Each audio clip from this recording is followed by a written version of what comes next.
মৌচুমী কলিতাই গ্ৰহণ কৰিলে ইছলাম ধৰ্ম। নিজৰ ধৰ্ম ত্যাগ কৰিছোঁ, হিন্দু ধৰ্ম ত্যাগ কৰি মই ইছলাম ধৰ্ম গ্ৰহণ কৰিছোঁ।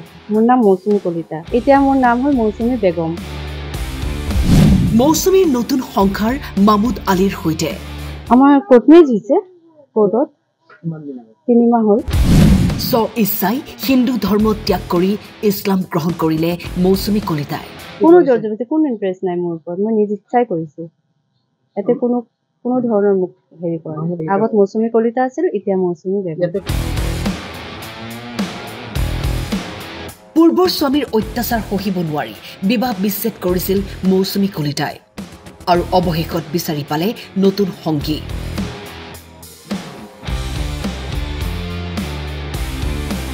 কামৰূপ মহানগৰ জিলাৰ নটাৰী আদালতৰ জৰিয়তে নিজৰ নাম সলনি কৰি মৌচুমী কলিতাৰ পৰা মৌচুমী বেগম নামেৰে নতুন পৰিচয় লাভ কৰি এতিয়া মামুদ আলীৰ সৈতে বিবাহপাশত আবদ্ধ হৈছে। তেওঁ কয়, ধৰ্ম পৰিৱৰ্তন কৰিবলৈ মোক কোনেও হেঁচা দিয়া নাই, মামুদ আলীক যাতে কোনেও হাৰাশাস্তি নকৰে। কোনো যাতে মামুদ আলীক কোনো যাতে হেৰেছমেণ্ট নহয়, মোৰো যাতে কোনো হেৰেছমেণ্ট নহয়। আমি যেনেকৈ আছোঁ, য'ত আছোঁ, নিজে ইচ্ছাই আহিছোঁ, যাতে আমাক সেনেকৈ এৰি দিয়ে ইহঁতে। কোনো যাতে মানে ৰাস্তাই ঘাটে কোনো যাতে বিপদ আৱৰ্জন নকৰে ইহঁতে। মোৰ নাম মৌচুমী কলিতা আৰু মোৰ বিয়া হৈছে 13 বছৰ আগত নিতুল কুমাৰ দাস, খুদনামাৰী, ধুবুৰী ডিষ্ট্ৰিক্টত। তো তাৰ লগত মোৰ ডিভ'ৰ্চ দিছোঁ মই, তাৰ লগত মোৰ সংসাৰ নহয়। সি বহুত টৰ্চাৰ কৰে মোক, সেইটো কাৰণে তাৰ সংসাৰ বাদ দি তাইক মই ডিভ'ৰ্চ দি মই এতিয়া 3 মাহ আগতে মামুদ আলীৰ লগত কোৰ্ট মেৰেজ কৰিছোঁ আৰু নিজৰ ধৰ্ম ত্যাগ কৰিছোঁ, হিন্দু ধৰ্ম ত্যাগ কৰি মই ইছলাম ধৰ্ম গ্ৰহণ কৰিছোঁ। মোৰ নিজ ইচ্ছাই, ইয়াতে কোনো প্ৰেছাৰ মোক দিয়া নাই, না মামুদ আলীয়ে কোনো মোক ইমপ্ৰেছ কৰিছে, কোনো ইমপ্ৰেছ কৰা নাই। মই নিজ ইচ্ছাই তাৰ ধৰ্মটো গ্ৰহণ কৰিছোঁ। তো মই আগৰ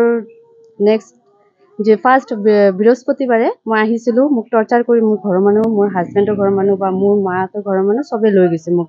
মামুদ আলীকো মাৰিছে, মোকো মাৰিছে, মাৰি ধৰি সিহঁতে জবৰদস্তি মোক তাতে লৈ গ'ল। এইবাৰ আকৌ নেক্সট মই কালি গুচি আহিছোঁ। এতিয়া মই জানো ছেম ছিষ্টেমেই হ'ব, আকৌ নিব আহিব মোক, আকৌ সেই এনেকুৱাই টৰ্চাৰ কৰিব মামুদ আলীকো। তো মোৰ এটা অনুৰোধ যে মোৰ হাজবেণ্ড মামুদ আলী, সি নিজৰ গাড়ী আছে, সি গাড়ীৰ লগে লগে বাহিৰে গৈ থাকে, গুৱাহাটীত ঘূৰা ফুৰা কৰি থাকে। তেখেতৰ যাতে একো ধৰণৰ কোনো যাতে বিপদ নহয় বা মোৰ ল'ৰা ছোৱালীৰ লগত থাকোঁ, মোৰো যাতে কোনো বিপদ নহয়, মোৰ ফেমিলিটো যাতে কোনো বিপদ নহয়, সেইটো কাৰণে মই আইনৰ ওচৰত অলপ সহায় বিচাৰিছোঁ। সিহঁতে বহুত ধৰণৰ মোক টৰ্চাৰ কৰে। আমাৰ কোৰ্ট মেৰেজ হৈছে, কোৰ্টত 3 মাহ হ'ল। ধৰ্মও চেঞ্জ কৰিছোঁ মই। এতিয়া মোৰ নাম হ'ল মৌচুমী বেগম কলিতা। আগত মৌচুমী কলিতা আছিল, এতিয়া মৌচুমী বেগম। কোনো জড়জবতি, কোনো ইণ্টাৰেষ্ট নাই মোৰ ওপৰত, মই নিজ ইচ্ছাই কৰিছোঁ।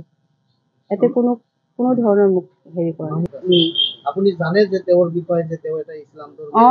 মই চব জানি শুনি তাৰ লগত আহিছোঁ। সোণতলীৰ পৰা ৰেজাউল কবিৰৰ ৰিপৰ্ট, টাইম 8।